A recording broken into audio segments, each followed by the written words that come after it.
सभी को प्रणाम। अंशु हर्ष का अभिनंदन और आप सभी का स्वागत एक विशेष चर्चा में, जो है अधिक अथवा पुरुषोत्तम मास का महत्व व अध्यात्म शास्त्र। इस चर्चा में मेरे साथ भाग लेने के लिए हैं श्री आनंद जाकोटिया जी, जो समन्वयक हैं हिंदू जन जागृति समिति मध्य प्रदेश व राजस्थान के। आनंद जी, आपका बहुत स्वागत है सिंपली जयपुर के इस लाइव चर्चा में। जी धन्यवाद। जैसा आप सभी जानते हैं कि हमें सुनने में आ रहा है, पढ़ने में आ रहा है, अखबारों के माध्यम से, टेलीविजन के माध्यम से कि अधिक मास, पुरुषोत्तम मास चल रहा है। और बहुत से लोग ये सवाल भी पूछ रहे हैं, बहुत सी नई जनरेशन जो है वो इसके महत्व को जानना चाहती है कि क्या है ये अधिक मास और क्यों ये हर तीसरे साल बाद हमारे सामने आ जाता है। इसके पीछे का जो वैज्ञानिक कारण है, मैं चाहूंगी सबसे पहले आप उससे हमें रूबरू करवाइए कि क्या है वो साइंटिफिक रीजन अधिक मास होने का। जी अंशु जी, बहुत ही अच्छा प्रश्न आपने किया है और इसके विषय में युवा पीढ़ियों में जो है समझ कर लेने का अब धीरे धीरे बढ़ रहा है। अब इसमें आज हम अधिक मास के विषय में वार्तालाप को प्रारंभ कर रहे हैं। तो सबसे पहले तो मैं भगवान पुरुषोत्तम जी के चरणों में वंदन करता हूँ। मेरे गुरुदेव परात्पर गुरु डॉक्टर अठवले जी, इनके श्री चरणों में वंदन करता हूँ। और आप जो सभी दर्शक इस कार्यक्रम को देख रहे हैं और विशेष रूप से सिंपली जयपुर का जो परिवार है, अंशु हर्ष जी है कि जिन्होंने इस प्रकार के कार्यक्रम का आयोजन किया और लोगों तक ये जानकारी पहुंचाने के लिए प्रयास किया, तो उनको मैं प्रारंभ में ही धन्यवाद देना चाहता हूँ। जैसे कि अंशु जी ने हमें पूछा कि इसका वैज्ञानिक महत्व क्या है, तो अक्सर ये देखा जाता है कि कोई भी व्रत वैकल्य हो, कोई धार्मिक मास है, जैसे ये पुरुषोत्तम अधिक मास है, तो अधिकतर लोगों को ये लगता है कि भाई ये महिलाओं से संबंधित कुछ है, व्रत वैकल्यों से संबंधित है, हमारा इससे कोई लेन देन नहीं है, हमारा इससे कोई संबंध नहीं है। इस प्रकार की विचारधारा आज दिखती है। लेकिन जब हम उसकी बारीकियों में जाने का प्रयास करते हैं तो उसके पीछे छिपा हुआ जो विज्ञान है वो विज्ञान हमें ध्यान में आता है। अब इसमें अधिक मास जो आता है, तो एक तो सूर्य के चारों ओर जो पृथ्वी परिक्रमा लगाती है उससे हमारा एक वर्ष पूर्ण होता है। और चांद जो पृथ्वी की ओर परिक्रमा लगता है उससे चांद का जो वर्ष है, चंद्र वर्ष हम उसको जिसे कहते हैं, तो वो पूरा होता है। तो खगोलीय ये जो घटनाएं हैं, ये जो ग्रहों की स्थिति है, इसमें जो भी डिफरेंस है, तो ये डिफरेंस अधिक मास के रूप से भर दिया जाता है। मतलब ये जो कैलकुलेशन है ये यहाँ पे इतना परफेक्ट है और आश्चर्य यहाँ पे यही लगता है, विज्ञान यहाँ पे यही लगता है। तो आज तो हम समझ सकते हैं कि सैटेलाइट और ये सब चीजें हैं, तो इन सब चीजों का हम थोड़ा बहुत अध्ययन कर सकते हैं। लेकिन हजारों वर्षों से जो हमारे पंचांगों में, तिथियों में अधिक मास के विषय में बता के रखा है, तो आश्चर्य होता है कि ऋषि मुनियों ने उस समय में ग्रहों का स्थिति का अंदाज लेकर यहाँ की वर्तमान जो हमारा वर्ष कैसा चाहिए, इसके विषय में जो एनालिसिस किया, सच में ये एक अभिमान हम सबको लगे इस प्रकार का हमारी संस्कृति है। तो इसमें हम यही कह सकते हैं कि उस समय में ऋषि मुनियों ने इन सब चीजों का आकलन किया और केवल आकलन नहीं किया, ग्रहों की स्थिति के अनुसार इस पृथ्वी पर क्या परिवर्तन हो रहा है, पृथ्वी के वातावरण पर क्या परिणाम हो रहा है और पृथ्वी पर रहने वाले जीव उस समय में किस प्रकार का अगर आचरण करते हैं तो उनको लाभ होगा, उनको पॉजिटिव एनर्जी मिलेगी, ये भी ऋषि मुनियों ने तब से सोच के वो भी डिजाइन करके रखा था।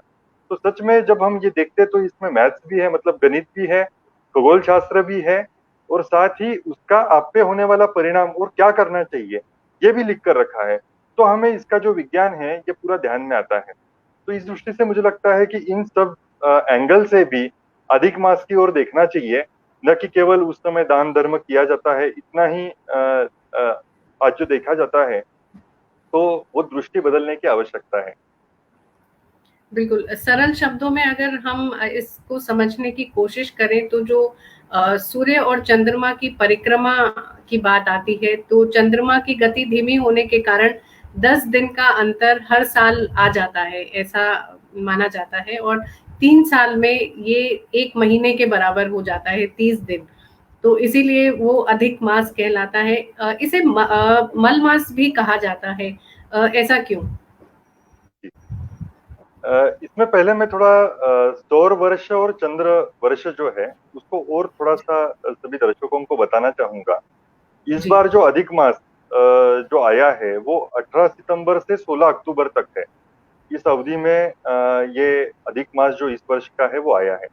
तो अब पहले चंद्र मास हमें समझ कर लेना पड़ेगा। तो प्रतिपदा से लेकर अमावस्या तक, मतलब एक अमावस्या से लेकर दूसरी अमावस्या तक चंद्र का जो एक भ्रमण पूरा होता है पृथ्वी के चारों ओर, तो इससे हम कह सकते हैं कि एक चंद्र मास हो गया, एक मास हो गया।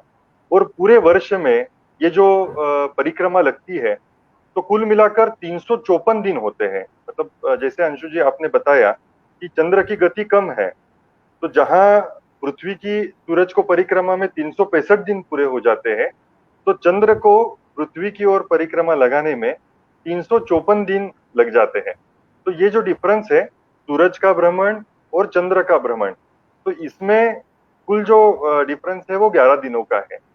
तो ये हर 3 साल के बाद, मतलब एक साल में अगर 11 दिनों का अंतर हो रहा है तो 3 साल का मिलाकर ये एक अधिक मास तिथियों में जोड़ा हुआ है, ताकि इन दोनों का भ्रमण जो है वो मैच हो जाए।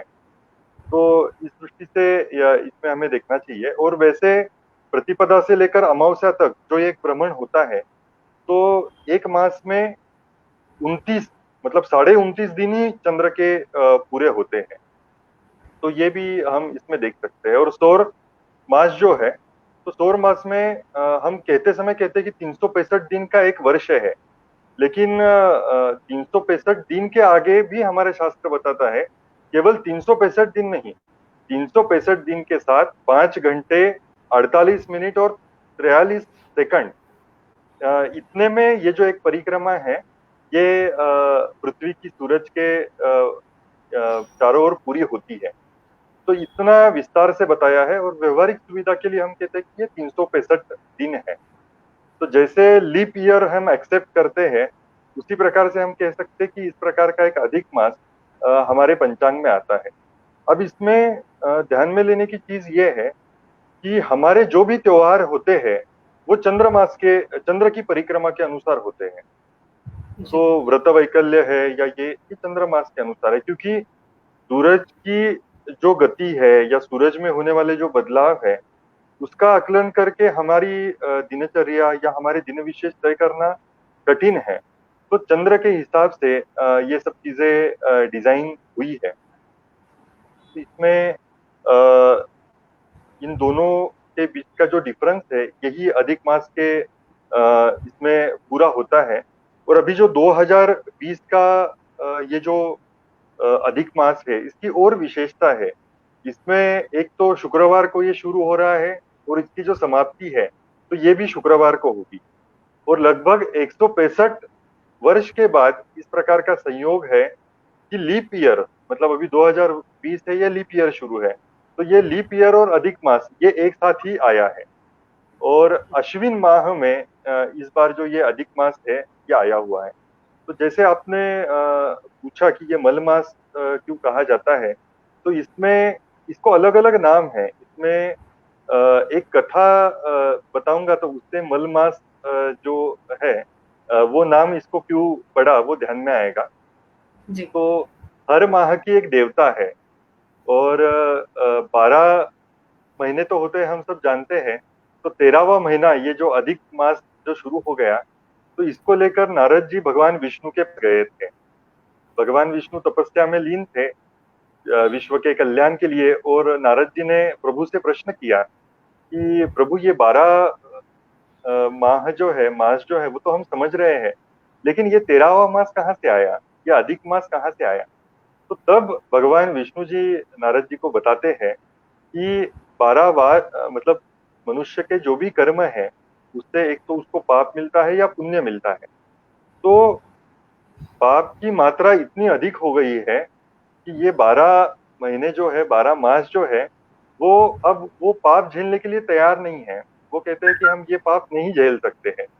तो हर माह ने अपना एक तृतीयांश जो पाप का भार है वो निकाल दिया। तो एक तृतीयांश निकाल दिया मतलब 11 दिन जो हम कह सकते हैं, 11 दिन का निकाल दिया। और इन सब का जो पाप निकाला गया, मतलब इन सब का जो मल निकाला गया, या जो शेष भाग हम उसको कह सकते हैं, शेष भाग निकाला गया, तो उसको जोड़कर ये अधिक मास हो गया। तो भगवान यही कहते हैं कि ये जो सब जिम्मेदारी है ये मल मास के रूप में अधिक मास पर ये जिम्मेदारी आ गई। और उसमें आगे जाकर ये भी कथा है कि मलमास जब ये देखता है कि सब पाप का भार मेरे पर आ गया है और मेरा दायित्व लेने के लिए कोई भी देवता तैयार नहीं है, मतलब हर मास की एक एक देवता है, लेकिन अधिक मास के लिए कोई स्वीकार करने के लिए तैयार नहीं है, क्योंकि सबका पाप आकर ही ये मास बना है। तब विष्णु से भगवान विष्णु मलमास को ये कहते हैं कि भगवान कृष्ण जो पुरुषोत्तम रूप में मेरा अवतार है, तो वो आपकी जिम्मेदारी लेंगे। तो भगवान कृष्ण के पास जब मलमास जाता है और रोने लगता है, तो भगवान कृष्ण उनको कहते हैं कि मेरा नाम पुरुषोत्तम है, मतलब सभी पुरुषों में मैं उत्तम हूँ, और मेरा ये नाम मैं आपको देता हूँ। और आज से आपका जो ये मल मास है ये पुरुषोत्तम मास के रूप में, या अधिक मास जो है ये पुरुषोत्तम मास के रूप में जाना जाएगा। और इस समय में जो भी भक्ति होगी या जो भी धार्मिक कृत्य होंगे, उसका बहुत अधिक मात्रा में लाभ जो है वो लोगों को होगा। तो पुराणों में इस प्रकार कथा के द्वारा भी ये जो खगोलीय ज्ञान है या ये जो बदलाव है, ये समझाने का प्रयास बहुत ही रोचक तरीके से किया गया है। जी, इसमें जो पुरुषोत्तम मास आपने कहा कि भगवान ने स्वयं अपना नाम दिया और जो भक्ति की जाती है उसका कई गुना फल हमको मिलता है। तो बहुत ही एक साधारण इंसान के जैसा सवाल है कि सिर्फ पुरुषोत्तम भगवान की ही भक्ति करनी है, कृष्ण भगवान की ही भक्ति करनी है, या जैसे हम गणेश जी की जिनके इष्ट जैसे इष्ट देवता होते हैं, हनुमान जी होते हैं, किसी के गणेश जी होते हैं या शिव जी होते हैं, उनकी स्तुति करने की, उनकी भक्ति करने में भी उतना ही गुना फल मिलेगा। इसमें शास्त्र ये है कि जैसे अधिक मास भगवान पुरुषोत्तम को समर्पित है, गणेश जी आते हैं तो उस समय पृथ्वी पर गणेश तत्व की मात्रा अधिक होती है।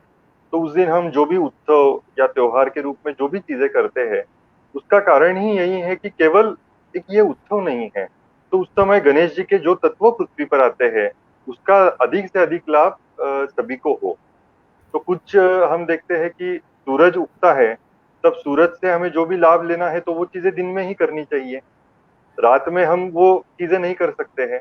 तो उसी प्रकार से समय समय पर जो विशेष दिन है, विशेष अवसर है, तो उस समय में उस देवता की भक्ति करेंगे तो उस तत्व का अधिक लाभ होगा। इसका अर्थ ये नहीं है कि हम हमारी नैमित्तिक जो उपासना है वो छोड़ दें या अन्य कोई भी भक्ति ना करें।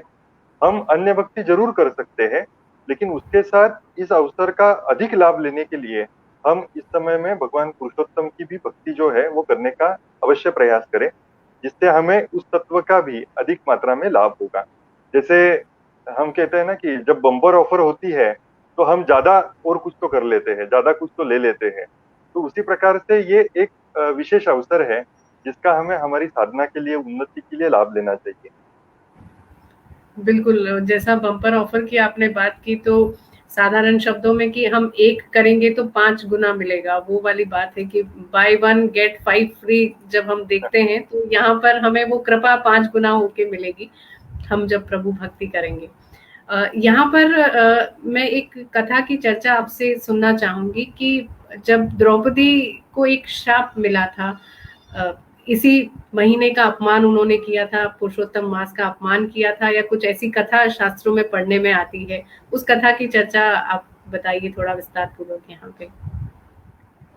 जी, इस कथा की ओर मैं जाऊंगा। इसमें एक रेवती की जो कथा है, तो वो भी बड़ी रोचक है। मुझे लगता है कि आज के विषय को और समझने के लिए, या आज के विषय की जो कालगणना है, तो कालगणना का क्या महत्व है, इसको समझने के लिए मुझे लगता है इस कथा पे कथा से ज्यादा दर्शकों को इसके विषय में जानकारी होगी। तो उसके विषय में मैं थोड़ा सा बताता हूँ यहाँ पर। जी। हाँ, तो इसमें रेवतक नाम के जो राजा थे, उनकी पुत्री थी रेवती। और उन रेवती की लंबाई जो थी, वो सामान्य महिलाओं से बहुत अधिक, उनकी जो लंबाई थी वो बहुत अधिक थी। तो राजा को मतलब उसके योग्य जो वर है वो वर नहीं मिला। अब राजा परेशान हो गए। वो योग बल उनको योग बल से वो संपन्न थे। तो उन्होंने ऐसे किया कि रेवती को लेकर वो योग बल से ब्रह्मलोक पहुंच गए। और ब्रह्मलोक इसलिए गए कि आखिर जाकर ब्रह्मा जी को पूछे कि आपने रेवती को तो उत्पन्न किया आपने, लेकिन उसके लिए सुयोग्य वर किया है या नहीं। तो वो जब ब्रह्मलोक में पहुंचे तो वहां पे गंधर्व गान चल रहा था। तो गंधर्व गान चल रहा तो कुछ समय वो वहां पे रुक गए। और जब जैसे ही गंधर्व गान पूरा हुआ तो उन्होंने ब्रह्मा जी को ये पूछा। ब्रह्मा जी ने उनको पूछा कि राजन, आपका आने का क्या कारण है, कैसे आना हुआ। तो राजन जी ने उनको बताया अपनी जो व्यथा थी कि मेरी पुत्री है, लेकिन उसके लिए सुयोग्य वर ही नहीं मिल रहा है। तो ऐसा कोई वर आपने पृथ्वी पे निर्माण किया है या नहीं किया है। तो ब्रह्मा जी हंसते हैं और उनको कहते हैं कि जितनी देर आपने संगीत सुना, उतने समय में पृथ्वी पर जो 27 चतुर्युगी है तो वो पूरी हो चुकी है। मतलब वो गान जब तक ऊपर के लोगों का चल रहा था, तब तक 27 चतुर्युगी नीचे पृथ्वी पर पूरी हो गई थी। तो इसमें एक चतुर्युगी का अर्थ है कि 4 युग। एक चतुर्युगी में 4 युग अपने सत्य है। सत्य युग, द्वापर युग, त्रेता युग और कलयुग। ये 4 युगों का एक जो चक्र है, तो इसे हम एक चतुर्युगी कहते हैं। और ऐसी 27 चतुर्युगी उस समय में पूरी हो गई थी गंधर्व गान सुनते सुनते। और 27 चतुर्युगी को एक महायुग भी कहा जाता है। और और उन्होंने आगे ब्रह्मा जी ने ये कहा कि 28वां, आप जब तक आप पहुंचेंगे तब तक 28वां द्वापर युग जो है वो समाप्त हो जाएगा। तो उन्होंने कहा कि मैंने सुयोग्य वर चुना हुआ है, तो आप पृथ्वी पर जाइए और भगवान कृष्ण के जो भाई है बलराम जी, इनके साथ इसका विवाह जो है वो होगा। तो इसमें और एक बात वो जो बताते हैं कि अच्छा हुआ कि आपने रेवती को भी साथ में आप लेकर आए। अगर आप रेवती को साथ में नहीं लेकर आते तो आप जब तक पृथ्वी पर जाते तब तक वहां पे ना रेवती रहती, ना आपका और कोई परिवार रहता। तो अच्छा हुआ आप उसको लेकर आए। तो इसमें क्या ध्यान में आता है कि जैसे जैसे हम ऊपर की ओर जाते हैं, तो हम जैसे कहते हैं कि सूर्य कितना दूर है, ये प्रकाश वर्ष में हम गिनते हैं। ये जो अंतर है ये प्रकाश भाषा में गिना जाता है। तो ये प्रक्रिया हमें ध्यान में आती है कि कितना ये जो गणित हमारे इसमें बताया गया है, तो कितना इसके पीछे शास्त्र है। और अधिक मास जो अभी शुरू है, तो हमें इस शास्त्र को समझते हुए, इस ग्रहों की परिवर्तन को समझते हुए, इस समय में देवताओं का जो चैतन्य इस पृथ्वी पर कार्यरत है, इसको समझते हुए अधिक मास में अधिक से अधिक जो धार्मिक कृत्य है वो किए जाने चाहिए। तो ये इस कथा से हमें ध्यान में आता है कि युगों की गणना कितने परफेक्ट हमारे इसमें है। और हमें उसको ध्यान में लेते हुए हमारे जीवन में समय समय पे इस प्रकार के जो व्रत वैकल्य बताए गए हैं वो करना जरूरी है। जी। इस महीने में पुरुषोत्तम मास का जो महीना है, इसमें एक साधारण इंसान की दिनचर्या कैसी होनी चाहिए अगर वो एक आध्यात्मिक राह अपनाना चाहता है और उसके अनुसार चलना चाहता है, तो क्या वो व्रत करे, किस तरह से वो अपने कृत्यों को नियमित दिनचर्या में शामिल करे। जी जी बिल्कुल। इसके विषय में भी बहुत विस्तार से हमारे शास्त्रों में बताया गया है। इसमें उपवास का महत्व बताया गया है। भगवान पुरुषोत्तम प्रीत्यर्थ 1 मास आप उपवास करें। इसमें अलग अलग प्रकार बताए हैं। एक अयाचित भोजन बताया है, मतलब अकस्मात किसी के घर पे जाकर भोजन करना, एक व्रत में बताया है। दूसरा बताया है नक्त भोजन, मतलब दिन में भोजन न करते हुए रात का जो पहला प्रहर है, इस प्रहर प्रहर में एक बार भोजन किया जाए, इसको नक्त भोजन बताया गया है। इसमें यह बताया गया है कि एक भुक्त अगर आप रह सकते हैं, मतलब दिन में एक बार ही अगर भोजन कर सकते हैं, तो उसका प्रयास करें। यदि कोई दुर्बल व्यक्ति है कि जो इस प्रकार से उपवास नहीं धारण कर सकता है, लेकिन उसके मन में इच्छा है कि मुझे कुछ न कुछ तो इस अधिक मास में करना है, तो ये जो 2-3 प्रकार मैंने बताए उसमें से उसको जो संभव है, वो कोई भी एक प्रकार वो सप्ताह में 3 दिन या 1 दिन आचरण करने का प्रयास करे। मतलब पूरे सप्ताह अगर उसको संभव नहीं है, तो सप्ताह में कोई एक दिन वो एक भुक्त रहे या एक समय भोजन करे, ऐसे बताया गया है। इस समय में अगर हम मौन रखते हैं, तो पापक्षालन होने में सहायता होती है। मौन रखकर अगर हम अंतर्मुख होते हैं और हमारे पापों के विषय में प्रायश्चित की, पश्चाताप की भावना यदि हम हमारे मन में रखते हैं, तो भी हमें पापक्षालन का लाभ जो है वो इस मास में होता है। दूसरा ये बताया गया है कि भोजन के समय इस मास में अगर हम बात नहीं करते हैं, तो हमारा आत्मबल बढ़ता है, आत्मिक ऊर्जा जो है वो हमारी बढ़ जाती है। तो मौन का भी जो महत्व है वो इस समय में बताया गया है। और बताया है कि तीर्थ स्नान करें। न्यूनतम इस अधिक मास में एक दिन तो यदि आप गंगा स्नान करते हैं और पश्चाताप पूर्वक गंगा स्नान करते हैं, तो निश्चित ही पाप की निवृत्ति होने में हमें सहायता होती है। दूसरा, अधिक मास में ये बताया है कि दान का बहुत महत्व है। अधिक से अधिक दान इस मास में किया जाता है। तो कुछ तिथियां भी बताई है, जैसे द्वादशी हो, पूर्णिमा हो, अष्टमी नवमी हो, चतुर्दशी या अमावस्या हो। मतलब पूरे माह जिनको प्रतिदिन दान करना संभव नहीं है, वो कम से कम इन तिथियों को तो दान करने का प्रयास करें। और दान के विषय में हमारे शास्त्र ये बताते हैं कि सत्पात्र दान करें। आज दान के विषय में लोग जो है भावनावश आकर भाई कहीं फल बांट दो, कहीं गरीबों को दो, कहीं इनको दो, तो इन सबको देने से पुण्य जरूर मिलता है। लेकिन शास्त्र ये कहता है कि यदि आपके पिछले जन्म के जो कर्म है उनका बोझ आपको कम करना है, इस जन्म का अगर सार्थक करना है, तो सात्विक दान बताया गया है। तो सात्विक दान में धर्म का कार्य जहां पर भी चल रहा है, धर्म का कार्य करने वाली व्यक्ति हो, संस्था हो, तो ऐसे जगह पर अगर हम दान करते हैं तो हमें उसका जो लाभ है, एक तो हमारा प्रारब्ध समाप्त होने में होता है और दूसरा हमारी उन्नति होने में होता है। तो इस प्रकार से दान का बहुत महत्व इस दिनों में बताया गया है। और जैसे कि ये पुरुषोत्तम मास है, तो भगवान पुरुषोत्तम का अखंड स्मरण हम करने का प्रयास करें। जैसे कि मैंने अंशु जी उपवास के बारे में बताया, तो उपवास के समय में केवल एक भुक्त रहना इतना ही नहीं है। यहाँ पे उपवास का जो अर्थ हमारे शास्त्र बताता है, उप अधिक वास, इन दो शब्दों को जोड़कर उपवास ये शब्द आता है। तो भगवान के समीप रहना, भगवान के निकट रहना, इसको उपवास कहा जाता है। तो जहां हम शरीर स्वास्थ्य के लिए भोजन आदि इसमें बदलाव करते हैं, लेकिन आध्यात्मिक तौर पर हमें उपवास का यदि लाभ होना है, तो उस समय में अधिक से अधिक भगवान का स्मरण करने का प्रयास हमें करना है। तो उपवास की ये भी परिभाषा हमें समझना आवश्यक है कि भगवान का स्मरण जितना होगा, उतना उस उपवास का हमें अधिक लाभ होगा। इस समय में दीपदान का भी बताया है कि भगवान के सामने लक्ष्मी की प्राप्ति के लिए हम अखंड दीप जो है वो लगा सकते हैं, तीर्थ यात्रा कर सकते हैं। तांबुल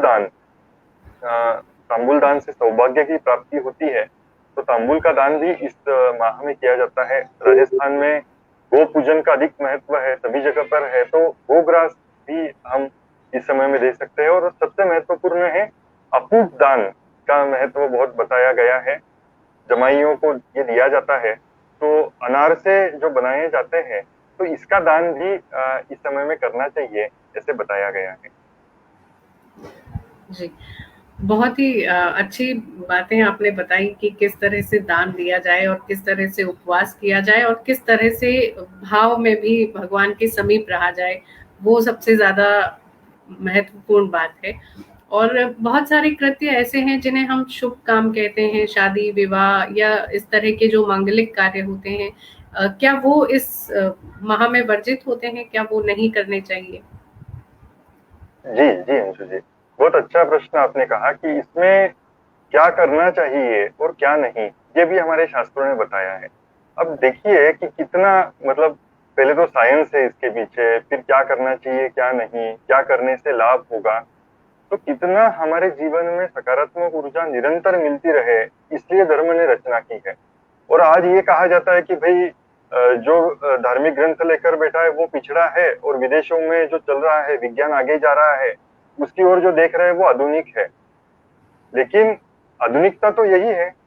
दो उदाहरण मैं आपके सामने रखना चाहूंगा। सिल्वेस्टर स्टैलोन जो हॉलीवुड का एक्टर है, तो उसका बेटा जो है उसको गति नहीं मिल रही थी, उसकी आत्मा उसको बार बार दिख रही थी, तो उसने अपने पूरे परिवार को हरिद्वार भेज के श्राद्ध करवाया, उसका उसकी विधि करवाई। तो आज विदेश के लोगों को ये ध्यान में आ रहा है कि अगर हमें शांति चाहिए तो कहीं ना कहीं ये भारत के ग्रंथों में खोजना पड़ेगा, भारत में जाके विधि करनी पड़ेगी। और गया में भी हर वर्ष श्राद्ध करने वालों की मात्रा है बहुत अधिक है। तो आज विदेश के लोग हमारी ओर देख रहे हैं और हम, वो ये कहते हैं ना, घर की दाल की ओर देखा नहीं जाता है। तो उस प्रकार से आज हमारे यहाँ इतना प्रगत शास्त्र होते हुए भी हम उसको उसकी ओर दुर्लक्ष्य कर रहे हैं। तो आज इसका विज्ञान सच में समझने की आवश्यकता है। तो क्या करना चाहिए क्या नहीं, ये भी इसमें बताया गया है। इसमें भगवान पुरुषोत्तम प्रसन्न होते हैं, इसलिए उनका निरंतर जप होना चाहिए। दूसरा ये बताया है कि इस समय में ज्वर शांति, पर्जन्यष्टि, ऐसे जो सामान्य कर्म है वो किए जा सकते हैं। इस मास में देवता की जो पुनर्प्रतिष्ठापना कई जगह पर करनी होती है, तो वो अधिक मास में हम कर सकते हैं। और तीर्थ श्राद्ध हो, दर्श श्राद्ध हो, नित्य श्राद्ध हो, ये अवश्य कर सकते हैं। तो ये चीजें हम अधिक मास में कर सकते हैं। और अधिक मास में क्या नहीं करना चाहिए, एक बताया गया है कि महादान ना करें। जब से ये आरंभ होता है और समाप्ति है, तो कोई भी बड़े दान है वो हमें नहीं करने हैं। अपूर्व देवता दर्शन, मतलब पहले हम किसी देवता के स्थान पर दर्शन के लिए नहीं गए हैं और पहली बार ही हमें जाना है, तो इस प्रकार देवता दर्शन जो है वो हमें इस मास में नहीं करना है। और गृह प्रवेश हो, वास्तु शांति हो, संन्यास ग्रहण हो, या नूतन ग्रह दीक्षा हो, विवाह हो, उपनयन हो, या देवता चोल हो, तो ऐसे, या देवता की प्रतिष्ठा, मतलब पुनर्प्रतिष्ठा हो सकती है, लेकिन देवता की जो प्रतिष्ठा है अधिक रूप से नहीं करनी चाहिए। तो ये चीजें इसमें बताई गई है। और एक महत्वपूर्ण चीज अधिक मास की ये है कि इसमें निष्काम कर्म करने के लिए बताया गया है। अक्सर हम ये देखते हैं कि दान और ये जो सब चीजें हम करते हैं, तो कोई ना कोई मंशा हमारे मन में रहती है कि भाई ये मेरा काम हो जाए, ये पूरा हो जाए, इसके लिए ये सब चीजें हम करते हैं। लेकिन अधिक मास में जो भी अनुष्ठान, पूजा, तप या जो भी होता है, तो इसमें संकल्प नहीं लिया जाता है। तो शास्त्र हमें ये बताते हैं कि पूरे वर्ष भर आप सकाम उपासना करते हैं, कोई तो कामना लेकर उपासना करते हैं, लेकिन अधिक मास में बिना संकल्प किए, कोई भी अपेक्षा का भाव न रखते हुए आप ये सब कर्म करें। तो मांगलिक कार्य में कुछ न कुछ अपेक्षा होती है, तो इस मास में अपेक्षा नहीं रखनी है, निष्काम भाव से सब करना है। इसलिए जो मांगलिक कार्य है, विवाह, गृह प्रवेश हो, तो ये सब चीजें नहीं की जाती है। ये जो समय है ये हमें ईश्वर की आराधना के लिए देना है, स्मरण के लिए, पूजा ध्यान के लिए देना है। तो इस प्रकार से मतलब जीवन का जो उद्देश्य है कि हमें जीवन मुक्त होना है। पृथ्वी पर आना मतलब क्या है कि सुख दुखों के चक्रों में निरंतर घूमते रहना है। एक सुख आ गया फिर दुख आ गया, एक दुख आ गया फिर सुख आ गया, तो निरंतर इस चक्र में हम अटके रहते हैं। फिर जीवन के अंतिम छोर में हमें ऐसे लगने लगता है कि अरे जिंदगी भर तो कुछ मिला ही नहीं, मैंने पहले कमाई में गला दिया, फिर मैंने बच्चों के लिए किया, अब वो बच्चे मेरे और नहीं देख रहे हैं, तो पूरी मेरी जिंदगी जो है वो मेहनत में चली गई, मुझे खुशी नहीं मिली, मुझे आनंद नहीं मिला, तो मैंने जीवन में क्या पाया। ये जीवन के अंतिम छोर में व्यक्ति का विचार होता है। तो ये इस प्रकार के जो अधिक मास है ये हमें प्रेरित करते हैं कि आपको जीवन में सच्चा सुख चाहिए, सच्चा आनंद चाहिए, तो वो ईश्वर के भक्ति से आएगा, निष्काम कर्म से आएगा। और जीवन मृत्यु के चक्र से अगर आपको पार होना है तो आपको निष्काम उपासना करनी होगी। तो अधिक मास जो है वो इस प्रकार की निष्काम उपासना के लिए प्रेरित करता है, भक्ति के लिए प्रेरित करता है, और मनुष्य को ये सीख देता है कि सच्चा आनंद आपके अंदर है, बाहर की वस्तुओं में, आपके रिश्तेदारों में, परिजनों में नहीं है। तो ये सीख इस माह से हमें मिलती है, ऐसे लगता है। बिल्कुल। एक लाइन, एक पंक्ति आपने बोली थी कि हमें दान तो बहुत करना चाहिए लेकिन महादान नहीं करना चाहिए।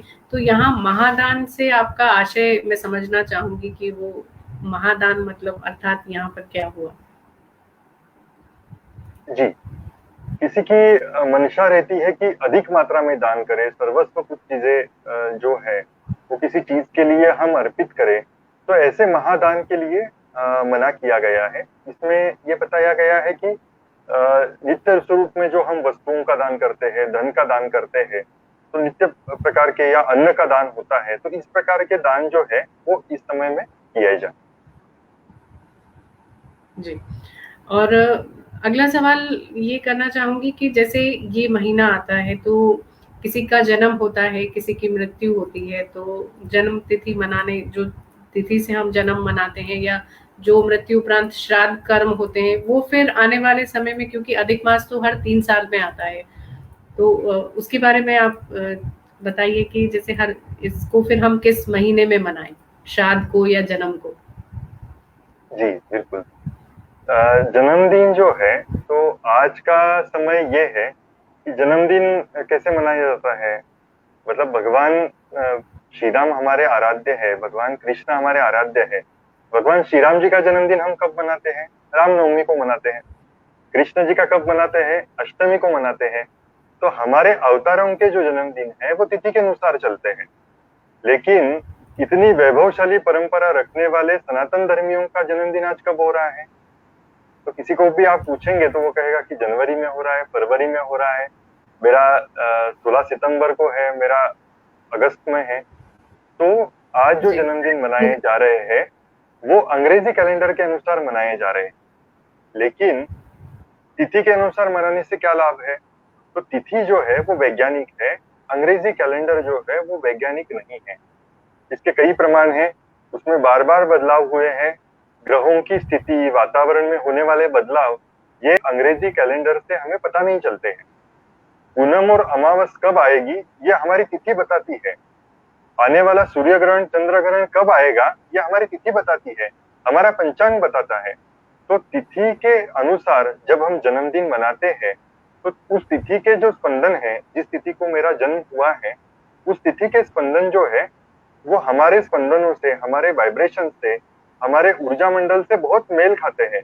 इसलिए ऐसे बताया जाता है कि आप तिथि के अनुसार जन्मदिन मनाएं। तो आज जो तिथि के अनुसार जन्मदिन मनाते हैं उनको ये प्रश्न जरूर आएगा कि मेरी तिथि अगर अश्विन में है और अश्विन में ही अगर अधिक मास शुरू हो गया है, तो मैं अधिक अश्विन मास में तिथि मनाऊं, मेरा जन्मदिन मनाऊं, या फिर उसके बाद जो शुद्ध का अश्विन मास आएगा उसमें मुझे जन्मदिन मनाना चाहिए। तो इसमें हमें ध्यान में लेने की आवश्यकता है कि हमें अधिक अश्विन मास में ये जन्मदिन नहीं मनाना है। तो शुद्ध अश्विन मास जो शुरू होगा, आगे जो आएगा, तो उसमें हमें शुद्ध अश्विन मास में ये जन्मदिन मनाने का जो मनाना जो है वो करना चाहिए। अब ये तो प्रतिवर्ष तो अश्विन में ही होता है, लेकिन अधिक मास जब आएगा तो हमें शुद्ध अश्विन मास में हम बच्चे का जो जन्मदिन है वो मना सकते हैं। अब श्राद्ध के बारे में क्या बताया है? अगर इस तिथि को अधिक मास शुरू हो रहा है, उसी समय अगर किसी पितरों की श्राद्ध की तिथि है, तो एक उदाहरण से ही अगर हम समझना चाहे कि वर्ष 2019 में अश्विन मास में कोई हमारे परिजन चले गए हैं और उनका वर्ष श्राद्ध अश्विन मास में, अधिक अश्विन मास को आ रहा है, तो शास्त्र ये बताते हैं कि अधिक अश्विन मास को ही उनका श्राद्ध मनाया जाना चाहिए। जन्मदिन हम आगे मना रहे हैं, लेकिन श्राद्ध जो है वो हमें उसी समय मनाना चाहिए, तो जिससे पितरों को उस श्राद्ध से जो भी ऊर्जा है उसका लाभ अधिक मात्रा में हो सकता है। जी। और अभी का जो समय चल रहा है, कोरोना का समय चल रहा है, कोरोना काल हम सभी इसी को कह रहे हैं। बड़ी विचित्र सी स्थिति है, सब लोग बहुत, कहीं डिप्रेशन है, कहीं एंजाइटी है। ऐसे में आप क्या कहना चाहेंगे कि इस समय को कैसे लोग व्यतीत करें, किस तरह अपने आप को आध्यात्मिक रूप से थोड़ा सा उन्नत करें जिससे कि ये समय निकले? जी, बहुत महत्वपूर्ण आपने प्रश्न पूछा। जब से अनलॉक शुरू हुआ है और लोगों की सावधानियां कम हो गई है, तो बहुत अधिक मात्रा में कोरोना का जो फैलाव है वो बढ़ गया है। लोगों के मन में चिंता बढ़ गई है। अगर महिलाएं घर से बाहर भी नहीं निकल रही है, लेकिन घर से बच्चे पढ़ाई के लिए जा रहे हैं या कोई व्यवसाय जॉब के लिए जा रहा है, वो घर में आने के बाद एक तनाव का है, और कोई एक भी बीमार हो जाता है तो हम ये देखते हैं कि आज डॉक्टर के पास जाने में भी डर लग रहा है, और वहां जाने के बाद सामान्य जो बीमारियां हैं उसके लिए भी उपचार पहले जैसे सहजता से नहीं मिल रहे हैं। तो कुल मिलाकर कोरोना की ये जो विपत्ति की स्थिति है, इसको हम आपदधर्म भी आपद परिस्थिति भी हम कह सकते हैं। तो इसमें कोरोना के इसमें मूल रूप से ये बताया गया है कि आपकी इम्यूनिटी पावर अगर स्ट्रांग है तो आप इसको ओवरकम कर सकते हैं, और आपकी इम्यूनिटी पावर अगर कम है तो आपको इसका प्रादुर्भाव अधिक मात्रा में हो सकता है। तो कोरोना को लेकर दो तीन चीजें अगर हम करते हैं तो निश्चित रूप से सभी लोग तनाव से दूर हो सकते हैं। इसमें अगर मानसिक रूप से देखा जाए तो हर एक को मन में ये चिंता रहती है कि मुझे कोरोना हुआ है या नहीं। अगर ये उसके मन में चिंता है तो उसको, हमारे मन को हम जिसे ऑटो सजेशन कहते हैं, तो ऑटो सजेशन या स्व सूचना, हमें ही हमारे मन को सूचना देनी है कि जब भी मेरे मन में ये विचार आएगा कि मुझे कोरोना का संक्रमण हुआ है, तब मुझे एहसास होगा कि मैं जो भी आवश्यक सावधानियां हैं वो पूरी सावधानियां ले रहा हूँ, और इस कारण और सरकार के जो भी निर्देश है उसका भी पालन कर रहा हूँ। तो इस कारण मुझे कोरोना नहीं हुआ है, इसका मुझे एहसास होगा, और मेरा जो समय है वो चिंता में देने के बजाय भगवान के स्मरण में दूंगा, मैं मेरे काम पे एकाग्र करूंगा। तो अकारण ही भय है, मतलब अगर हम पूरी सावधानियां ले रहे हैं तो भी आपके मन में बार बार चिंता उठ रही है कि मुझे हुआ है या नहीं हुआ है या नहीं। तो ऐसे समय में आपको आपके मन को समझाने की आवश्यकता है कि आप पूरी सावधानियां ले रहे हैं, इसलिए आप सुरक्षित हैं। तो आप चिंता के बजाय अगर दिन में 5-6 बार अगर आप मन को ये समझाते हैं तो आपकी चिंता कम हो जाएगी। अगर किसी के मन में आ रहा है कि मैंने सावधानियां नहीं बरती है और मुझे हो गया है, ऐसे अगर किसके मन में आया है तो वो जो भी उसका टेस्ट है वो टेस्ट कराए, और एक बार कंफर्म कर ले, जो भी सरकारी निर्देश है उसका पालन करें, बाद में उन्होंने जो डोज बताया वो करें। क्योंकि चिंता करने से चिंता और बढ़ेगी। चिंता करने के बजाय उस पर जो भी उपाय बताया गया है वो करें। और जैसे कि मैं बता रहा था इम्यूनिटी पावर, तो इसके विषय में आध्यात्मिक शोध भी किया गया है। आध्यात्मिक शोध से हमें ये ध्यान में आया कि जो शरीर की प्राण शक्ति है उसको बढ़ाने के लिए हम निश्चित रूप से जो जाप है वो जाप कर सकते हैं। इसमें दुर्गा देवी, भगवान दत्त और भगवान शिव, इनके जब अगर हम एक साथ करते हैं तो हमें अधिक लाभ होता है। तो 3 बार दुर्गा देवी का जप करना है, श्री दुर्गा देवे नमः, श्री दुर्गा देवे नमः, श्री दुर्गा देवे नमः। उसके बाद भगवान दत्तात्रेय, गुरुदेव दत्त, और ओम, ये जब अगर हम करते हैं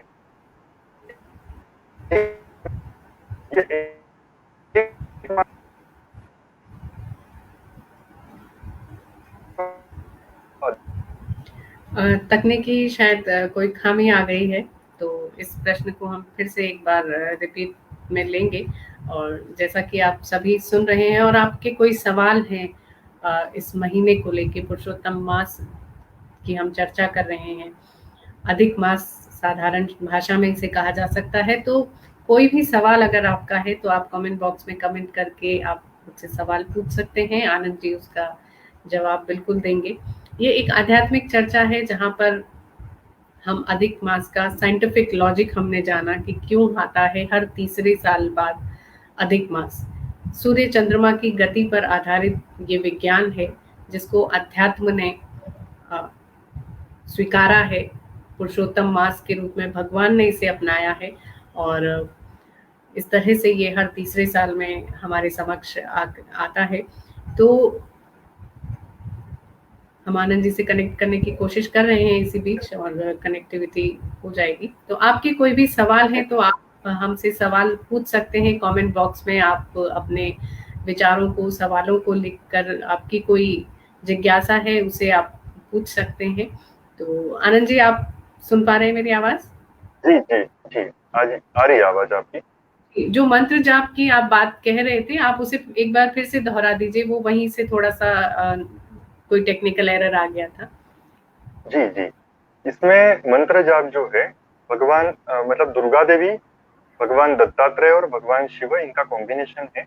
3 बार दुर्गा देवी का जप करना है, उसके बाद 1 बार भगवान दत्त का, उसके बाद फिर से 3 बार दुर्गा देवी का, और 1 बार ओम नमः शिवाय। तो ये हमारा एक एप्लीकेशन है, सनातन वाणी, सनातन चैतन्य वाणी। ये प्ले स्टोर पर अवेलेबल है। इसमें ये जाप चैंटिंग है और बहुत सारे जाप और स्तोत्र सब हमने उसमें दिए हैं। तो आप अवश्य प्ले स्टोर से डाउनलोड करके ये जाप रख सकते हैं। और ऋग्वेद के कुछ मंत्र हमने ढूंढ के उसमें उसका भी ऑडियो हमने दिया है, कि जो शरीर के अंदर कृमि है, मतलब कोरोना मतलब एक कृमि है, तो उस कृमि के विनाश के लिए जो ऋग्वेद में मंत्र बताए गए हैं, वो भी ऑडियो हमने उसमें डाला है। तो सभी दर्शक ये ऐप अवश्य डाउनलोड कर सकते हैं। इसमें आपको ये कोरोना का जब भी आपको अवश्य मिलेगा, और इसके बहुत अधिक अच्छे लाभ जो है वो हमें दिखाई दे रहे हैं। तो चिंता से भी मुक्ति होगी और एक ऊर्जा भी आपको जरूर मिलेगी। और एक अधिक मास के बारे में जैसे हमारी बात हो रही थी, तो और एक संदर्भ में यहाँ पे देना चाहूंगा। श्री सनातन धर्म सभा दक्षिण अफ्रीका, तो इन्होंने अधिक मास के विषय में एक पत्रक बनाकर विदेशों में इसके विषय में जागृति की। तो एक और यही लगता है कि भारत में ये सब चीजें भरी पड़ी है, लेकिन हम इस ध्यान की ओर हमारा दुर्लक्ष्य हो रहा है। और जो यहाँ से जाके विदेशों में बसे हैं, वो पूरा इसका अध्ययन करके समाज पूरा इसका कैसे लाभ ले, इसके लिए प्रयास कर रहे हैं। तो मतलब सिंपली जयपुर ने ये जो कार्यक्रम आयोजित किया, तो ये मुझे आवश्यक लगता है कि इस प्रकार की चर्चाएं बार बार होनी चाहिए, ताकि सबके विषय में, सबके सामने ये जो विज्ञान है ये जाए और इसका लाभ अधिक से अधिक लोग ले पाए। क्योंकि जब हम समझेंगे, प्रत्यक्ष करेंगे, तब तो अनुभूतियां होगी, तब तो हमें उसका लाभ ध्यान में आएगा। लेकिन जब तक करेंगे नहीं, जब तक अध्ययन ही नहीं करेंगे, तब तक उसमें क्या रहस्य छुपे हैं वो तो हमें पता ही नहीं चलेंगे। तो इस प्रकार के आयोजन समय समय पे होने चाहिए, ऐसे आज के कार्यक्रम से लगता है। जी बिल्कुल, हमारा उद्देश्य यही है कि एक जागृति लाना, क्योंकि हम टेलीविजन के माध्यम से, इंटरनेट के माध्यम से जब युवा पीढ़ी को देखते हैं कि उनके मन में बहुत सारे सवाल होते हैं, बहुत सारी जिज्ञासाएं होती हैं हमारी माइथोलॉजी को, हिंदू माइथोलॉजी को लेकर भी, और फिर वो भ्रमित ज्ञान अगर उनको मिलता है तो वो एक भटकाव जीवन में आ जाता है। तो इसीलिए बेहतर है कि अगर इस तरह के संदेशात्मक कार्यक्रम और इस तरह के कार्यक्रम वो देखें, या इस इंटरनेट के माध्यम से हम पूरी देश दुनिया में फैला सकें, तो एक अच्छी बातें और शुभ विचारों का हम एक संचार कर पाएंगे। उसका भी प्रभाव हमारे आसपास के वातावरण पे पड़ेगा, कुछ लोगों पे पड़ेगा। इस बीच में एक सवाल है, इम्यूनिटी बढ़ाने वाले ये जाप बताने के लिए आपका बहुत बहुत धन्यवाद। हम आपकी ऐप डाउनलोड करके इसका लाभ अवश्य लेंगे और अन्यों को भी बताएंगे। बिल्कुल, एक रिक्वेस्ट मैं भी आपसे करना चाहूंगी कि जो ऐप है वो आप अगर कमेंट बॉक्स में डाल दें, संस्था से कोई भी, तो उसका भी एक विस्तार हो जाएगा और लोगों को पता चलेगा कि वो कौन सा ऐप है। तो वो आप करवा दीजिएगा कमेंट बॉक्स में, जी संस्था की जी, जो भी लोग सुन रहे कमेंट हैं। बॉक्स में, हाँ। तो जी उस जी ऐप का आप इस कमेंट बॉक्स में डलवा देंगे तो एक अच्छी जानकारी लोगों तक पहुंच पाएगी। और हम जी कार्यक्रम के आखिरी पड़ाव की तरफ चल रहे हैं आनंद जी। तो कुछ बातें अगर छूट गई हो मुझसे पूछने में, क्योंकि मेरी बुद्धि भी बहुत छोटी है, अधिक मास पुरुषोत्तम मास एक विस्तृत चर्चा है, कुछ ऐसी जानकारी, कुछ ऐसी इंपॉर्टेंट बात आपको लगता है कि जो करने में रह गई है, तो वो आप चर्चा करके बताइए। जी। अंशु जी, मुझे लगता है कि अधिक मास पे बहुत आवश्यक जो चर्चाएं हैं वो हमारी हुई, लेकिन एक महत्वपूर्ण तत्व जो है, एक महत्वपूर्ण बात जो है, वो मैं दर्शकों से साझा करना चाहूंगा। आज सनातन धर्म ने ये सब बारीकियां बताई हैं, विज्ञान बताया है। तो सनातन धर्म हर त्योहार से, व्रत से, उत्सवों से यही सिखाता है कि आप सकारात्मक ऊर्जा ग्रहण करे, दैवी ऊर्जा ग्रहण करे और उसका आपके जीवन के संघर्षों के लिए हो, आपके मन के स्वास्थ्य के लिए हो, लाभ लिया जाए। आज हम कहते हैं कि विज्ञान प्रगत हुआ, प्रगत हुआ, प्रगत हुआ, लेकिन एक सामान्य मेरा प्रश्न है कि 70 साल पहले आप हमारे घर वाले सुखी थे या आज 70 साल के बाद हम सुखी हैं? सुविधाएं हमें अधिक मिली है या उनके पास अधिक थी? तो आज अगर हम देखते हैं तो हमसे पिछले पीढ़ियां जो थी, सुविधाएं कम थी, संपन्नता कम थी, समस्याएं बहुत थी, संघर्ष बहुत था, लेकिन ऐसे होते हुए भी उनके जीवन में एक समाधान था, मन का एक स्वास्थ्य था। जीवन की कठिन कठिन परिस्थितियों से उन्होंने स्वयं को और परिवार को संवारा है। तो आज ये आत्मबल हम कहाँ खो रहे हैं? आज परिवार में तनाव क्यों बढ़ते जा रहे हैं? आज अगर विज्ञान इतना आगे गया है, सुविधाएं इतनी मिली है, तो हमारा मन क्यों इतना खोखला हो रहा है? क्यों सुसाइड के प्रमाण बढ़ रहे हैं? क्यों क्रोध के प्रमाण बढ़ रहे हैं? तो ये सब भी अगर बढ़ा है तो आज कहीं ना कहीं हम विदेशों के जैसी तो हमारी स्थिति नहीं हो रही है। आज अमेरिका में हम ये देखते हैं कि हर 5 व्यक्ति के पीछे एक मनोरुग्ण है।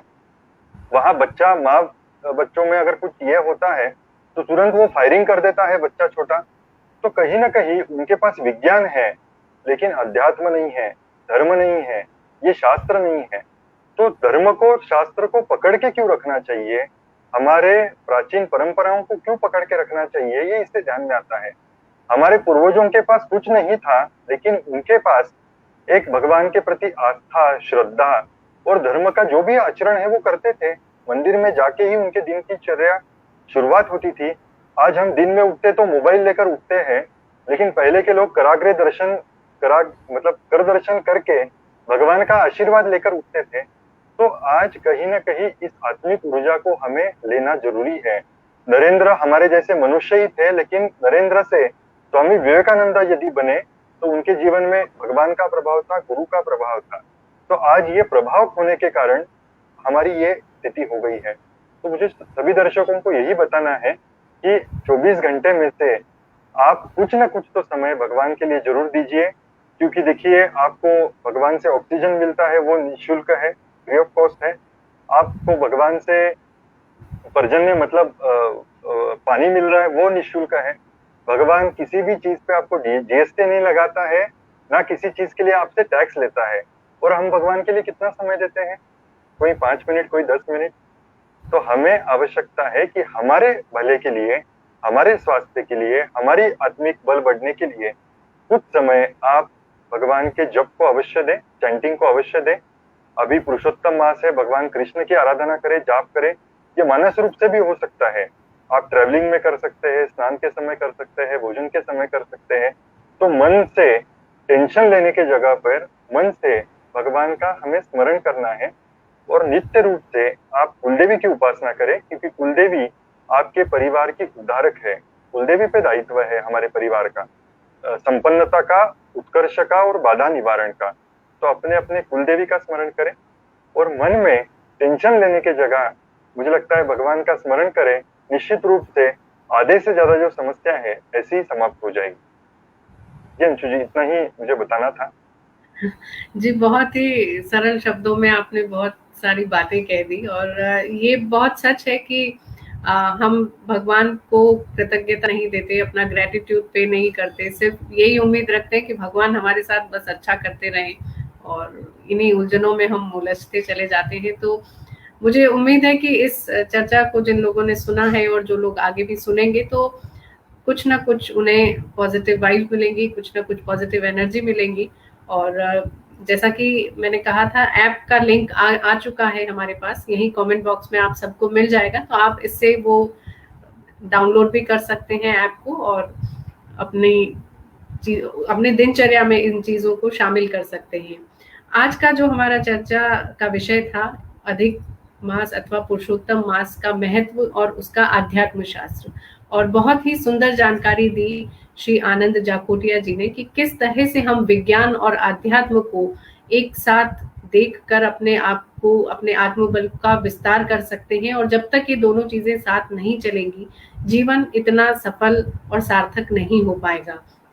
आनंद जी, आपने बहुत कीमती समय हमें दिया और इस जानकारी को हमारे दर्शकों तक पहुंचाया, इसके लिए आपका बहुत आभार। और इस चर्चा को हम यहाँ विराम देते हैं। धन्यवाद, नमस्कार। धन्यवाद।